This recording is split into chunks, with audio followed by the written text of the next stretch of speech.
নারীরা হাতে চুড়িও নাকে নাকফুল না পড়লে বিপদ হতে পারে শুধু একটি মাত্র কারণে। আপনারা তো গ্রামগঞ্জে শুনে থাকবেন হাতে চুড়িও নাকে নাকফুল না পড়লে স্বামীর হায়াত কমে যায়। এগুলো সব কিন্তু কুসংস্কারপূর্ণ কথা, এগুলো আমার আলোচনায় শুনেছেন।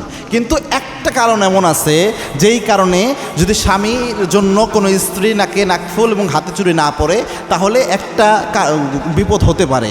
এটা চমৎকার একটি বিষয়, একটু মনোযোগ দেওয়ার চেষ্টা করেন। দেখেন, একজন মেয়ের সাজসজ্জার জন্য নাকে নাকফুল পরা, হাতে চুড়ি পরা, এটা অনেক দিন থেকে চলে আসতেছে এবং কি রাসূল সাল্লাল্লাহু আলাইহি ওয়াসাল্লামের স্ত্রীরাও তার স্বামীর জন্য রাসূল সাল্লাল্লাহু আলাইহি ওয়াসাল্লামের জন্য সাজতেন।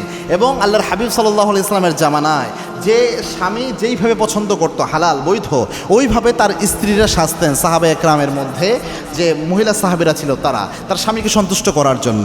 এবং কি আল্লাহর হাবিব সাল্লাল্লাহু আলাইহি ওয়াসাল্লাম জানিয়েছেন, কোনো নারী যদি তার স্বামীকে সন্তুষ্ট করার জন্য সাজগোজ করে, কোনো নারী যেইভাবে সাজে, এই সাজগোজ দেখে যদি তার স্বামী মানসিকভাবে প্রশান্তি পায়, এটাও আল্লাহ রাব্বুল আলামিন সদকার সওয়াব তুলে দেয়। নারীর আমলনামায় এটার মাধ্যমেও সদকার সওয়াব উঠে যায়। দুই একটা বর্ণনা এমন পাওয়া যায়, যদিও রেওয়ায়াতগুলোকে অনেকে দুর্বল বলেছেন, যে নারীর সাজ দেখে কোনো স্বামী যদি মুচকি হেসে দেয় তাহলে কবুল হজের সওয়াব বা উমরার সওয়াব পাওয়া যায়, এরকম বর্ণনা পাওয়া যায়। তবে বর্ণনাগুলো ভিত্তিহীন, অতটা স্ট্রং না।